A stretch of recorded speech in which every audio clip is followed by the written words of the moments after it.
और ऐसे लोग आरोप लगा रहे थे राजनीति में, जिन पे अगर हम लोग आरोप लगाने लगे ना तो फिर उनकी राजनीति खत्म हो जाएगी। बहुत सारे लोग जेल में प्रवेश करते ही तनाव में हो जाते हैं। तो तनाव तो हमारे पास था, लेकिन तनाव का कारण जो है हम लोगों ने बदला और उसके हर जगह को एक्सप्लोर किया। वहाँ के जिम को देखा, वहाँ की लाइब्रेरी को देखा, वहाँ क्रिकेट मैच होता था उसको हम लोग देखा। जनता के मुद्दा को उठाना ही तो राजनीति है, और क्या होता है। छात्रों के मुद्दा को आप नहीं उठाएंगे तो क्या होगा।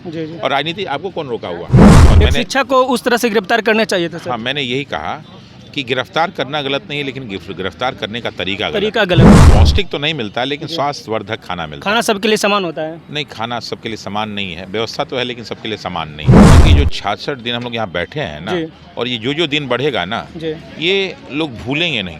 और नमस्कार दोस्तों, राम राम सत श्री अकाल। मैं हूं सनी संतोष। दोस्तों, आज हम हैं गर्दनी बाग में और हमारे बीच हैं जाने माने टीचर हैं रहमांशु सर। और रहमांशु सर कुछ बीते दिनों जेल से आए हैं और रहमांशु सर की जेल जाने का गलती बस यही था कि ये बीपीएससी के जो अभ्यर्थी थे या जो स्टूडेंट थे, उनके सपोर्ट में री एग्ज़ाम की मांग के लिए या धरना पे बैठे हुए थे। आइए इन सर से जानने की कोशिश करेंगे कि आखिर क्या कारण रहा सर जो आपको पुलिस प्रशासन द्वारा जेल में डाल दिया गया। सर नमस्कार। बहुत बहुत धन्यवाद। सर, जैसा कि मुझे पता है कि आप लगभग 20 दिनों के बाद जेल से छूट कर आए हैं और फिर से दोबारा उसी जहां पे से आप गिरफ्तार हुए हैं, जहां से आप स्टूडेंट के हक के लिए आवाज़ उठा रहे थे, वहां से गिरफ्तार हुए थे, फिर वहीं पे आकर फिर वही काम कर रहे हैं सर। नहीं, मेरे गिरफ्तारी के कारण यहाँ धरना प्रदर्शन नहीं था जी, क्योंकि हम लोग बीपीएससी के पास गए थे जी, और बीपीएससी नहीं, हम लोग तो गए थे किसी और उद्देश्य से। हम लोग एक कहते हैं ना कि यात्रा कर रहे थे जी। यात्रा में हम लोग को वहाँ रोक दिया गया जी। और चूँकि वो पता नहीं किस किताब में लिखा है प्रतिबंधित क्षेत्र है, वहाँ अगर रोका नहीं जाता तो हम लोग चल रहे होते तो शायद कोई केस नहीं बनता। लेकिन चूंकि वहाँ पे बहुत सारे हज़ारों की संख्या में बच्चे थे जी। और चूंकि बच्चे जो है कब उग्र हो जाए कोई ठीक नहीं होता है। तो मैं चूंकि शुरू से एक अभिभावक की भूमिका में रहा, तो हमने कहा कि वहाँ से हमारा हटना सही नहीं होगा, इसलिए मैं वहाँ बैठ गया जी। क्योंकि अगर मैं लड़ने लगता तो सारे बच्चे लड़ने लगते, तो इसीलिए मैं कभी लड़ता नहीं हूँ पुलिस से, मैं वहीं बैठ जाता हूँ। तो मैं वहीं बैठ गया और उनको लगा कि इसे लॉ एंड ऑर्डर खराब होगा, तो उन्होंने गिरफ्तार करके, लेकिन हमारा इतना बड़ा अपराध नहीं था कि हमको जेल भेज दिया जाए। यानी आपको वहाँ पे बीपीएससी स्टूडेंट के सपोर्ट में बैठने के कारण गिरफ्तार किए थे? हाँ, ये अपराध तो यही था। और सर, आपको जेल जाकर कैसा महसूस हुआ या क्या लगा, वहाँ पे क्या कमियाँ रहा, या आपके वहाँ पे जाने के बाद कैसा महसूस हुआ? देखिए, जेल होता है जी, ठीक है, वो कोई बहुत अच्छी जगह नहीं है जी। लेकिन जब आपके पास कोई ऑप्शन नहीं होता है ना, तो उसको आप अच्छा बनाते हैं। अच्छा। तो जब मैं वहाँ गया तो सोचा कि फिर जीवन में आने को मौका मिले कि ना मिले जी। और जेल में तो ऐसे सबको जाने का मौका मिलता नहीं, और अच्छे कार्य के लिए तो शायद नहीं मिलता है। जब कोई आदमी अपराध करता है तब मिलता है। तो हमने सोचा कि जितने भी दिन रहना क्यों ना इस जगह को हम लोग जो है यूज़ करें और देखें कि क्या इसमें हम खुश रह सकते हैं। वरना बहुत सारे लोग जेल में प्रवेश करते ही तनाव में हो जाते हैं। तो तनाव तो हमारे पास था, लेकिन तनाव का कारण जो है हम लोगों ने बदला और उसके हर जगह को एक्सप्लोर किया। वहाँ के जिम को देखा, वहाँ की लाइब्रेरी को देखा, वहाँ क्रिकेट मैच होता था उसको हम लोग देख के, फिर वहाँ जो सारी व्यवस्थाएं थी, कमियाँ अच्छाइयाँ, अनेक बड़े बड़े अपराधियों से मिले, उनकी समस्याओं को देखा। तो इससे हम लोग का टाइम बीतता रहा। लेकिन एक सबसे अच्छी चीज़ है कि वहाँ की लाइब्रेरी बहुत अच्छी है और वहाँ हम लोग के सारे अच्छे दोस्त बन गए थे। तो हर मुद्दे पर डिस्कस करना और अच्छी किताबें पढ़ना, ये सब चीज़ें हम लोग की रेगुलर हुआ। सर, सुनने में आया है कि आप बेउर जेल जब गए थे, उसके जेल जाने के बाद जब वापस आए हैं तो आपके लगभग 12-15 kg वजन कम गया है सर? हाँ, लगभग 12-14 किलो वजन। इसका क्या कारण था, मतलब मानसिक तनाव या कुछ और? देखिए, जेल में मानसिक तनाव तो होता ही है, लेकिन ये क्या कि वहाँ पे क्या था ना कि जो खाना मिलता है ना, बहुत ही पौष्टिक तो नहीं मिलता, लेकिन स्वास्थ्यवर्धक खाना मिलता है। खाना सबके लिए समान होता है? नहीं, खाना सबके लिए समान नहीं है। व्यवस्था तो है, लेकिन सबके लिए समान नहीं है। कुछ असमानता है, उसमें सुधार की आवश्यकता है। सर, आपके मतलब जो शिक्षा जगत के एक और गुरु हैं रोशन आनंद सर, उनको भी बहुत मतलब निर्दयी तरीक़ा से या बहुत गलत तरीक़ा से उनको गिरफ्तार किया गया था और वो तो अब बाहर आ गए हैं। सर, उन पे कोई बात बोलना चाहें तो? देखिए, रोशन मेरे छोटे भाई हैं जी, और जब उनको गर्दनी बाग के केस में गिरफ्तार किया गया था तो सबसे पहले मैंने ही विरोध किया था जी। और मैंने शिक्षा को उस तरह से गिरफ्तार करना चाहिए था सर। हाँ, मैंने यही कहा कि गिरफ्तार करना गलत नहीं है, लेकिन गिरफ्तार करने का तरीका गलत हो। क्योंकि एक रात में आप जाते हैं, और वो भी वो जो शिक्षक जिसके बहुत सारे जो है पुलिस इंस्पेक्टर जो है स्टूडेंट है, उनके दरोगा बहुत सारे। तो मैंने कहा कि अगर मान लीजिए कुछ गलती होती भी है तो वहाँ पे बैठ के, क्योंकि बाहर जब आप लेके आते हैं, मीडिया में आते हैं ना, तो व्यक्ति जो है ज़िंदगी भर उस चीज़ को माफ़ नहीं कर पाता और एक गलत छवि जाती है पुलिस की बाहर।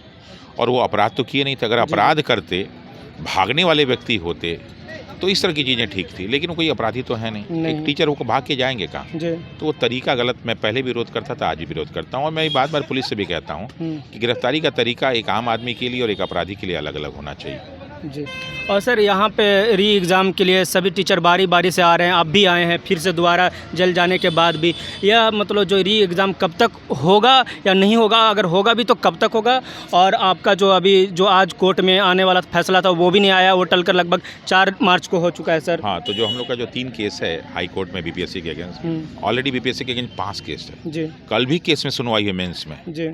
मैंने बीपीएससी पे आरोप लग रहा है ना कि इट्स अ हैबिचुअल ऑफेंडर, जो बार बार गलती कर रहा है। तो आज अगर केस की सुनवाई होती तो निश्चित रूप से एक सकारात्मक फैसला आता है, लेकिन मुझे लगता है कि माननीय उच्च न्यायालय ने जो है, न्यायाधीश साहब ने जो है हर चीज़ को, तथ्य को देखते हुए और 4 को एक सकारात्मक निर्णय लेंगे, क्योंकि एक बार निर्णय ले लेंगे ना तो फिर वो लैंडमार्क जजमेंट बनेगा।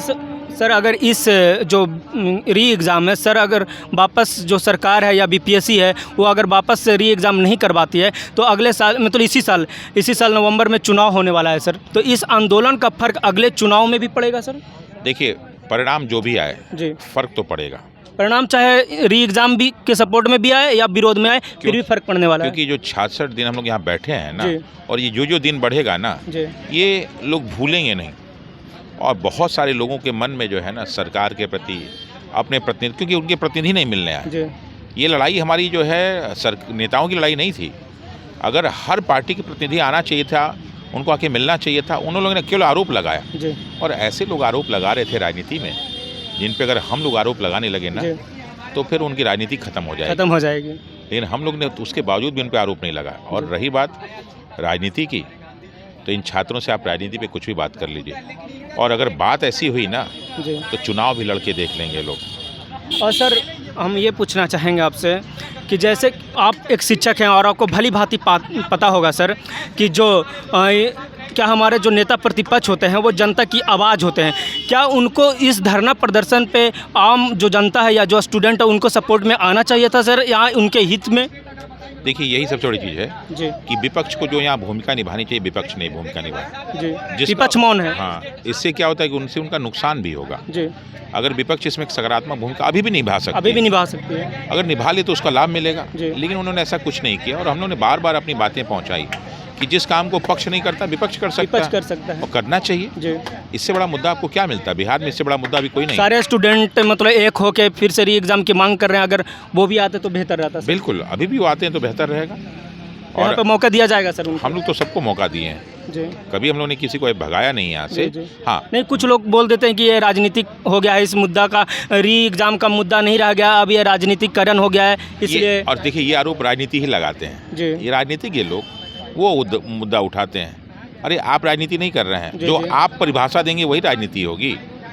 जनता के मुद्दा को उठाना ही तो राजनीति है, और क्या होता है? छात्रों के मुद्दा को आप नहीं उठाएंगे तो क्या होगा? और राजनीति आपको कौन रोका हुआ? तो राजनीति तो होगी ही होगी। और कौन आपको रोका है? हमने क्या बीजेपी के नेताओं को रोका था? नहीं। हमने जेडीयू के नेताओं को रोका था? किसी को नहीं। आपने आगे क्यों नहीं पूछा? आप अगर आते, दबाव बनाते, तो शायद बीपीएससी हम लोग की बातों को सुनता। सर आपको विश्वास है कि री एग्ज़ाम होकर रहेगा? 101%, 100% नहीं, 101% रो के रहेगा, और हम लोग जीतेंगे भी।